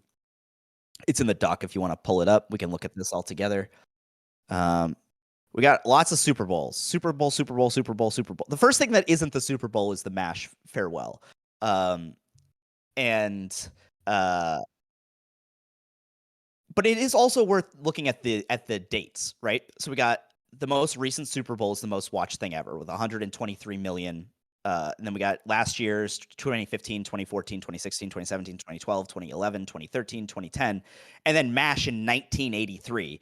I remember looking at the population of the United States in 1983, and it's just a lot smaller than it is now. It was like literally half of the country was watching this. And then 2018, 2020, 2022, 2019, 2009, 2008, 2021, the 1996 Super Bowl, and then 2007. So in the top 20, the only thing that isn't the Super Bowl is the MASH finale, which I think is what all these people are thinking about. They're thinking about this thing where we all sat together and we all watched the same thing, and that just didn't happen. Even if you go down, excluding the Super Bowls, you get the Gulf War coverage and some political events, and there's still less later in time, Like 84 million people watching the Trump-Clinton debate in 2016 is not even remotely the same percentage as 106 million watching the MASH finale in 1983. Yeah, So, huge gap between 1 and 2 there with the Gulf War and MASH. and notably, in the side, those are aggregated between multiple networks. Yeah, MASH was just on CBS. Yeah, the Dallas one is also big, but it's not as big. So that's what I'm talking about. Okay, this is what I'm talking about, and this is also what Jeff Finkelstein is talking about when he's talking about Gulf War coverage, as like a thing that we are all watching together, which is very silly because it's never happening again. It's like I don't know how he missed the whole like we're so polarized conversations. I feel like that's all any of these people talk about now. Anyways, okay, so I see chatketeers, is it chatteroonies, wisecrackheads, wisecrackers. Wisecrackers is pretty good. Crack chatters is good. Unitown, I like crack chatters. Crackheads. I don't know if we should call it. I see King of the Internets says the 1983 USA population was 230 million. So that's like 150 less than today,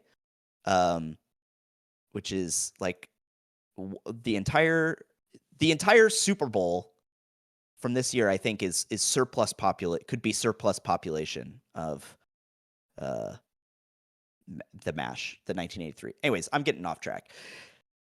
Love looking at numbers. Big numbers guy. Yeah, Chronic Man in the chat says Tiger King almost did it. I don't remember what Tiger King ratings were, but that was Tiger King is really hard moment. to quantify because you have to trust the internal numbers that Netflix decides to release, which are impossible to actually fact check, and also I don't know. There's a lot of industry skepticism about Netflix's numbers.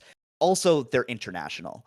The ones that they release usually are about international audiences and not just the American ones. You have to be wary of like stuff that's internet popular too, because there's a whole chunk of non-posting people's watching broadcast TV and not posting to Twitter about it.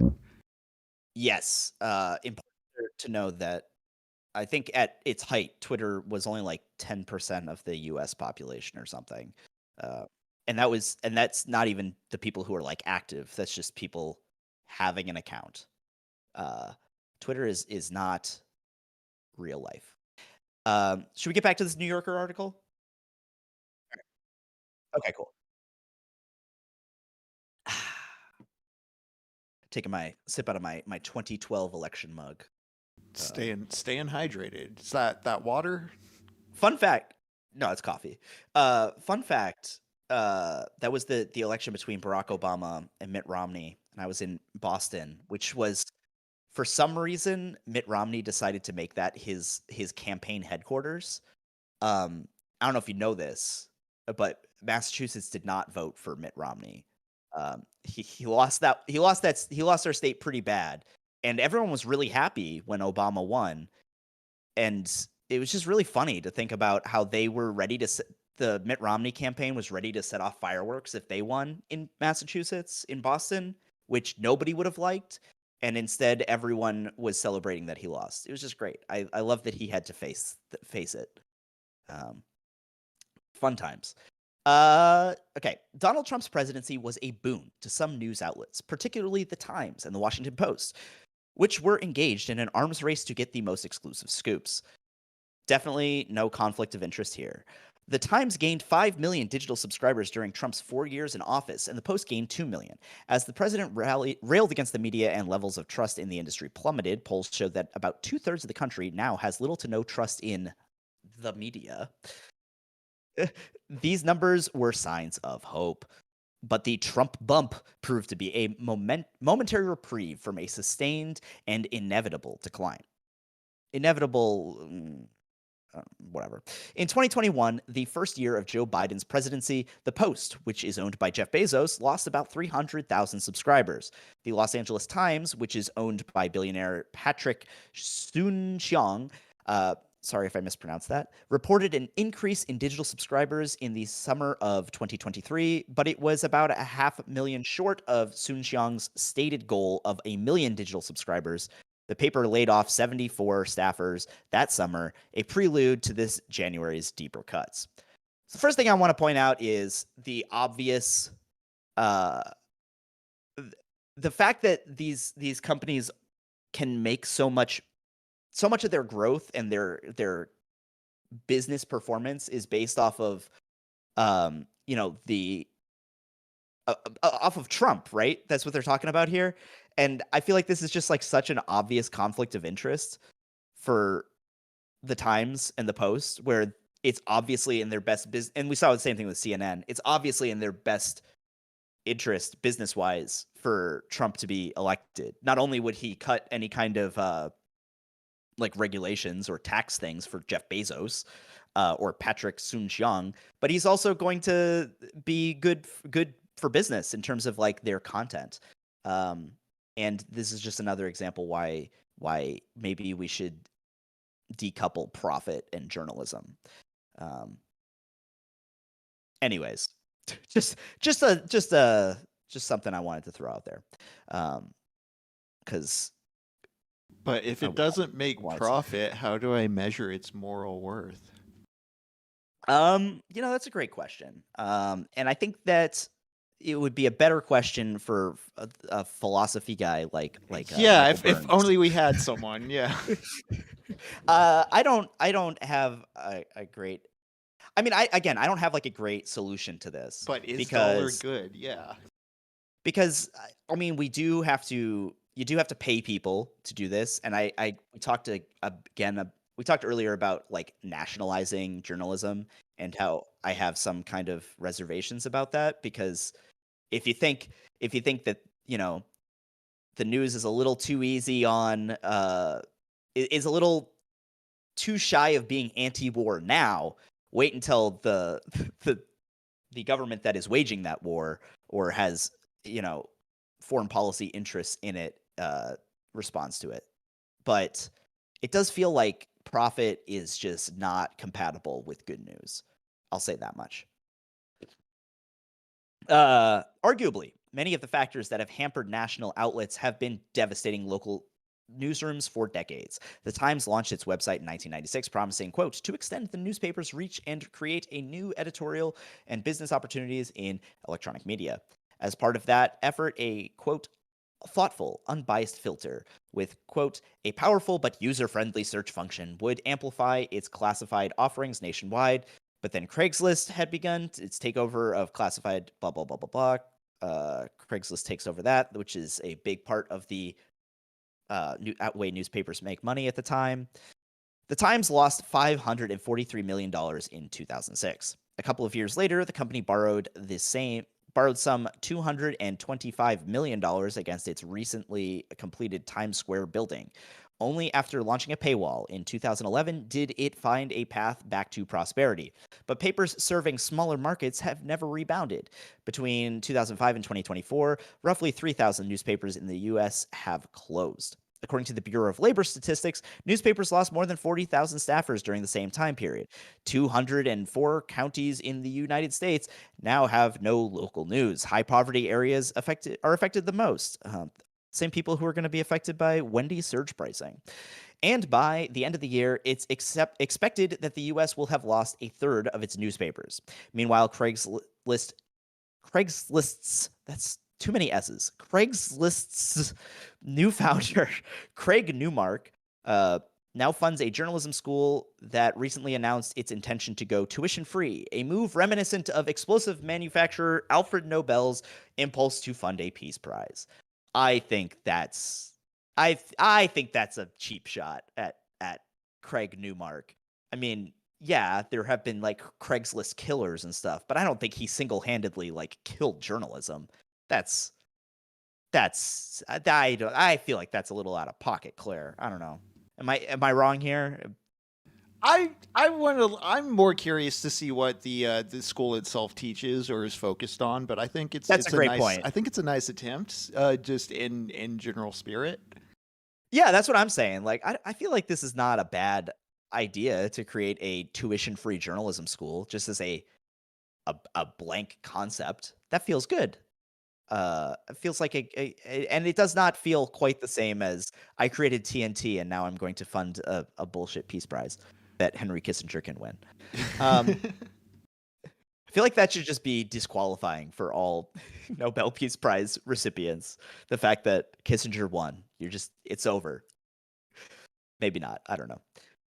The decline of local news was, many theorized, part of the reason that Trump, with his misinformation-strewn campaign, could gain purchase to begin with. Some evidence suggests that as consumers rely on national outlets, their political polarization increases. I would love a source or a citation there, Claire. Where is this some evidence? Give me the evidence! But places like the Washington Post and Los Angeles Times now face similar crises. How does a newspaper make money in 2024? I feel like pointing to these two specifically is really funny because you just pointed out how they're both owned by billionaires who could easily take a loss on them and it wouldn't matter. That some evidence suggests rejoinder. Like, what evidence? I want to see it too because I'm very interested in that polarization assumption. I also want to know, on what issues are they being quote unquote polarized on? Yeah, because this strikes me, given that it's as you lose your local coverage, if the only thing you can focus on is like these big corporate papers, like they're only going to talk about national stuff because that's broad and vague and easy enough to like fill content with on a national level. Yeah, there's a little bit of a weird thing where it's like local news is dying and that's terrible, and national outlets seem to be increasing political polarization. So, but will the Washington Post and the Los Angeles Times make money? And it's like, A, they don't need to. They don't need to be profitable for them to be sustainable because both of these companies are owned by billionaires who make Bankrolled by billionaires, yeah. Yeah. It kind of reminds me of, I don't know how many people are sports fans. I don't know if you're a sports fan, Henry, or in the chat or anything like this. But a lot of these teams are owned by billionaires who operate at like kind of a loss, or like it's not about making a profit. It's about, putting out a good team for the fans. I don't know. I don't really care if the Washington Post or Los Angeles Times make a profit if they're already being propped up by billionaires. It seems like the least they can do for us. Not to say that they don't put their thumb on the scale when it comes to reporting, but they definitely do. It brings to mind the theft video that we put out last week, and some of the chat Michael and I had last week about, if you're a retail worker, you'll sometimes get into the situation where you recognize your employer doesn't want you chasing someone who's taking a $10 CD out the front door because they're selling like a $1,000 PC on the back end. A billionaire can just like run bad news at a loss and take that loss because they're like making profit off of slop somewhere else. Yeah, and the real value of the Washington Post and the Los Angeles Times to their owners is not that they make money; it's that they can launder their own messages through them. The appearance of philanthropy is there, yeah. Well, and also just like Bezos they claim that the Washington Post has always claimed that they receive no editorial insight from Bezos or his holding company, but like, okay, sure. I don't buy it, and also like he can put out messages there about Amazon unions and stuff like that, and kind of like control the news cycle. That is the benefit to them. It doesn't also have to make money, I guess is what I'm saying. That's just me. People looking anything else, or should we keep going? Okay. People looking to answer that question invariably turn toward the New York Times. At the end of last year, scores of journalists were getting their pink slips. The paper announced that it had passed 10 million total subscribers. In addition to consistently publishing very good journalism, The Times has a robust cooking app, a series of popular games, and the product review site Wirecutter. It is not so much a newspaper as a digital lifestyle brand. Both the Washington Post and Los Angeles Times have made efforts to expand their non-news offerings. The Post beefed up its health section, and the LA Times leaned into food coverage and around the town entertainment guides. But even as outlets have tried to complement news coverage with other offerings, they face a new dilemma. News subscriptions, the great hope of media, are now directly competing with entertainment ones. The Reuters Institute for the Study of Journalism released a report in 2023 that found respondents often weighed their renewal of news subscriptions against digital streaming services. Quote, "We have Disney Plus, Hulu, Netflix, Amazon Prime, currently HBO Max, and Spotify. Coco, I don't know what that one is. What is Cocoa? Yeah, this is the first I've heard of Cocoa as well. And BritBox? BritBox just sounds like it must be a British streaming service. But what is Cocoa? Oh, it's for Korean TV. Very cool. How inclusive of them in this survey respondent. One survey respondent said, I used to have the Washington Post, but it got too expensive to have all the subscriptions. Another said news was, quote, as important as anything, but if I were to cut one, I would first think of cutting my news subscription before any other. Notably, HBO Max does offer like all of the Warner Media news. I think they've tried to roll out one of the tabs. If you go to Max, is like all the CNN 24/7 news cycle. Yeah, I was gonna ask chat where you get your news from and bring up that I don't really have any services I subscribe to exclusively for news, but I do watch stuff on Max. I used to have some there. I mean, there's a local news magazine that I donate to monthly. It's free. I don't have a subscription, but I take the money that I was spending on the Seattle Times and gave it to them because the Seattle Times was a little too genocidal about homeless people. So I didn't like that, and that's kind of why I changed. Good reason. But I think, I don't think that the other thing is, I feel like more than these other things, when I had the Seattle Times news subscription, I very rarely like made full use of it. And I feel like that's how a lot of people probably do, where they're like, yeah. I have a Washington Post subscription. Early And that is I know that I'm supporting journalism, but I don't actually like read any of it or like actually.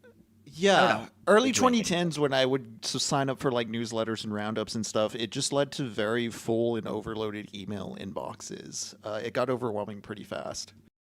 Yeah, absolutely. And a lot of these places still offer like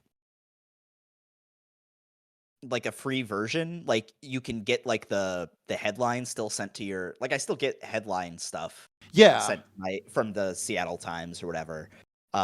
And sometimes I can read it all, and sometimes it's paywalled.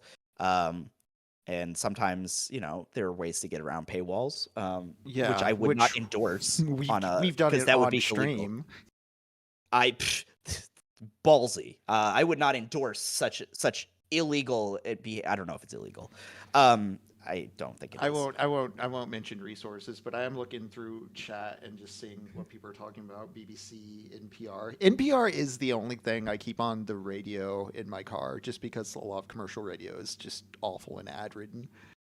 I get most of my news from podcasts, which are often owned by like I don't listen to The Daily on the New York Times, but I bet a lot of people do.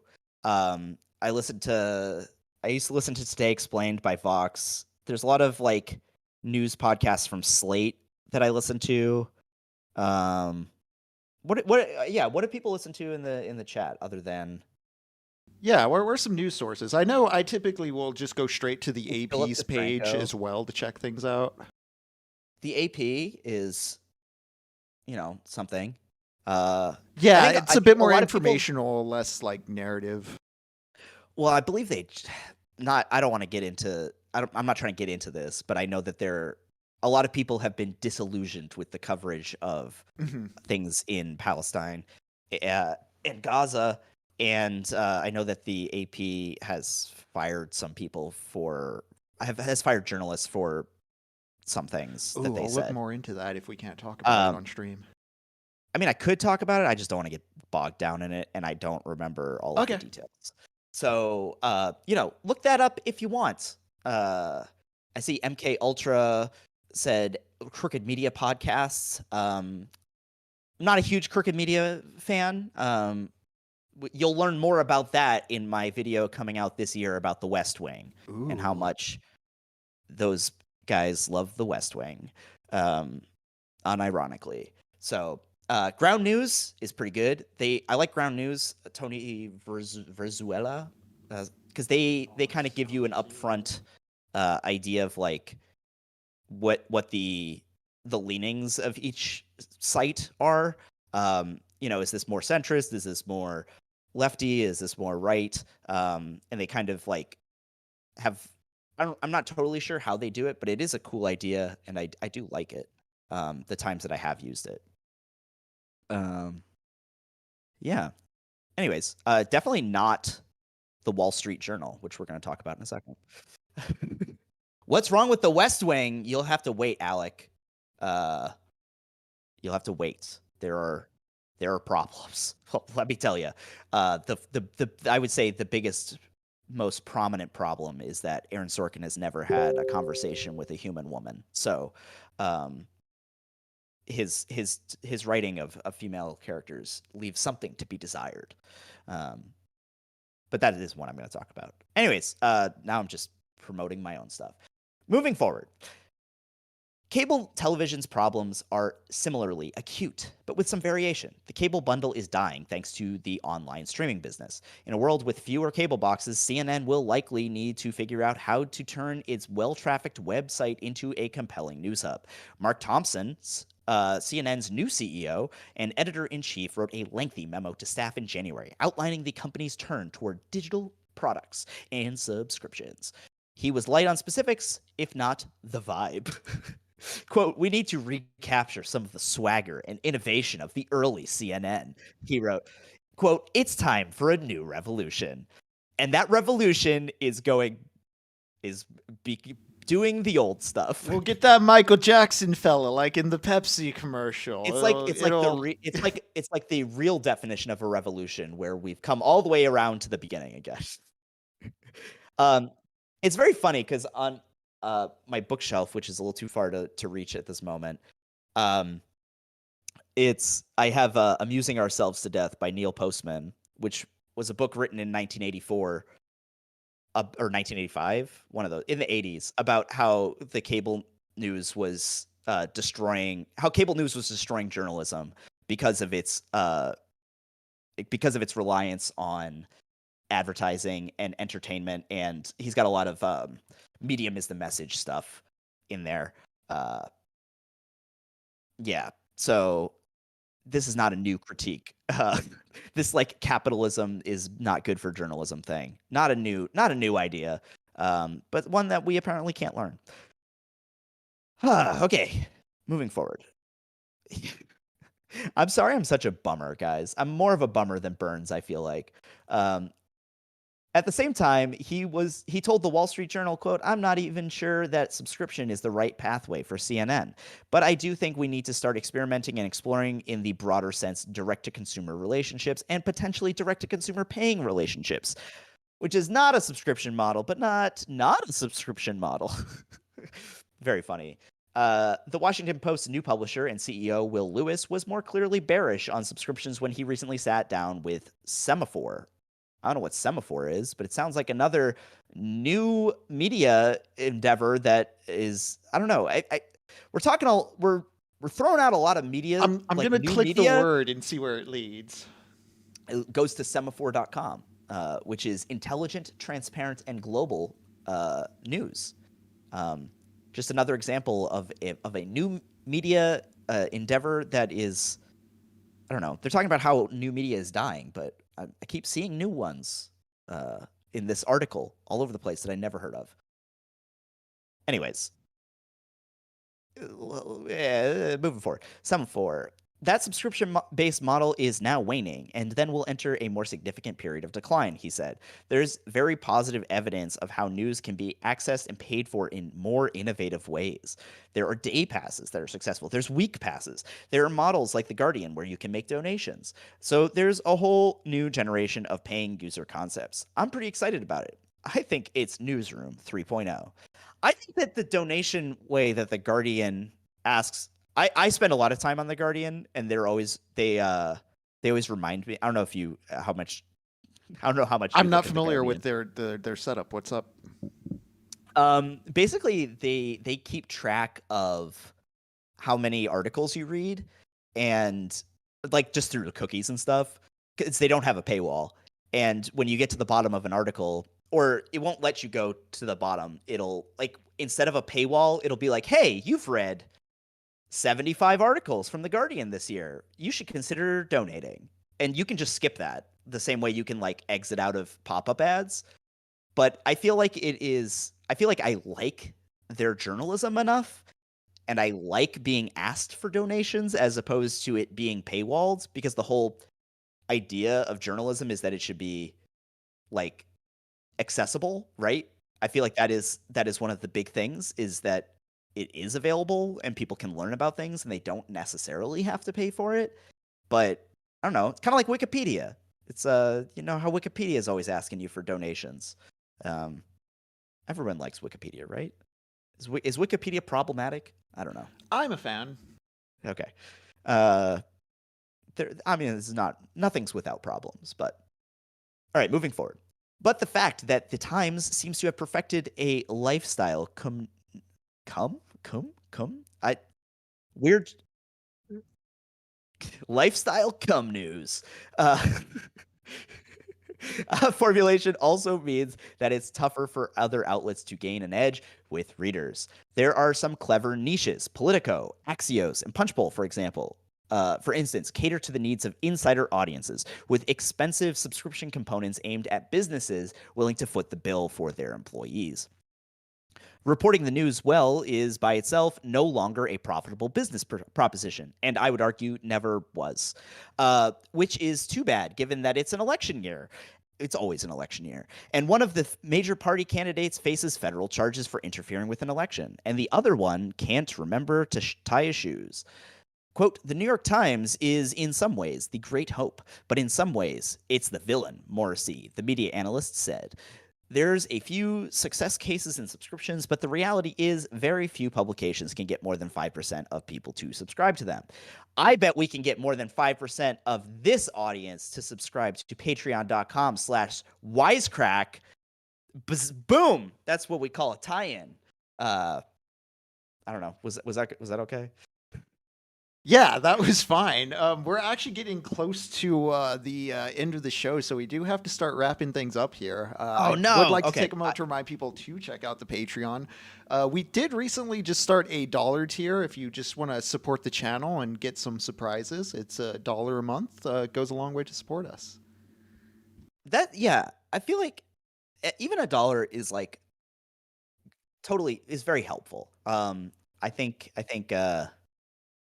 yeah, I mean, I don't see any of that money, but the people, my bosses do. So they see that. The Burnses, the Henrys, they see that, and then that trickles down to the lowly editors, like also Henry and myself. Yes. I do want to skip ahead to the. Do you think we have enough time to talk about the AI section of this? Yeah, we can jump on down to that. Just let me know what paragraph we want to go to. Yeah, let's start with the big W here, which brings us back to the specter of AI. I think it's not that much further. Okay. Oh, there was a part earlier where they said Gen Z media consumption points to it being more niche, which I think is a great point, and one of the reasons why these like monoculture like news sites are not like great, or maybe a dying business more than the ad revenue stuff. Anyways, which brings us back to the specter of AI, large language models. Or sorry, specter of AI. Period. Large language models have trawled through the vast archives of sites and trained themselves not just on reported information, but on the original work of critics and the pithy takes of bloggers. Aggregation can already be easily automated. We talked about this a little bit earlier. AI might soon be able to write a decent movie review or piece of compelling fiction. I don't think so, but sure. And cheaply animate companion graphics for a TV news segment. That it could do. It could do a passing job of many other of these tasks already, but AI won't be able to report out a scoop. Reporting still has singular value if outlets can figure out the right way to wring it out. In the meantime, media outlets are looking to make AI companies pay them for their journalism. Late last year, the New York Times sued OpenAI and Microsoft for copyright infringement, arguing that the newspaper was owed billions of dollars in statutory and actual damages for unlawful copying and use of the Times' uniquely valuable works. Before suing OpenAI, the Times was in talks with the company to license the paper's content. Outlets like the Associated Press and Axel Springer, the parent company of Politico and Business Insider, have already struck such deals. Axel Springer deal was worth reportedly tens of millions of euros, but the information has reported you should call yourself something else. That's I don't like the information. Has reported that OpenAI has been offering some companies as little as $1 million a year to license content. Moving on, they say, there's whatever. I kind of wanted to talk about the AI stuff because I feel like, and I don't know if other people have this take in the chat or you feel this way, but I feel like it's really overblown.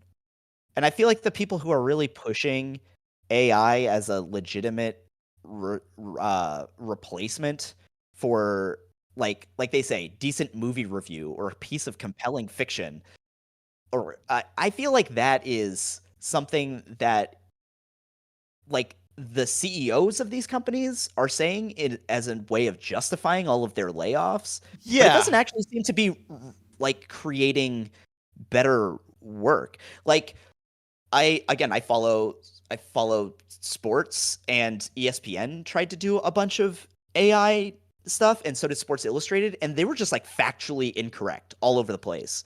It was totally useless information at best, and at worst it was just factually incorrect. It would tell you the wrong players were playing. It would give you totally useless statistics as like a preview for a game.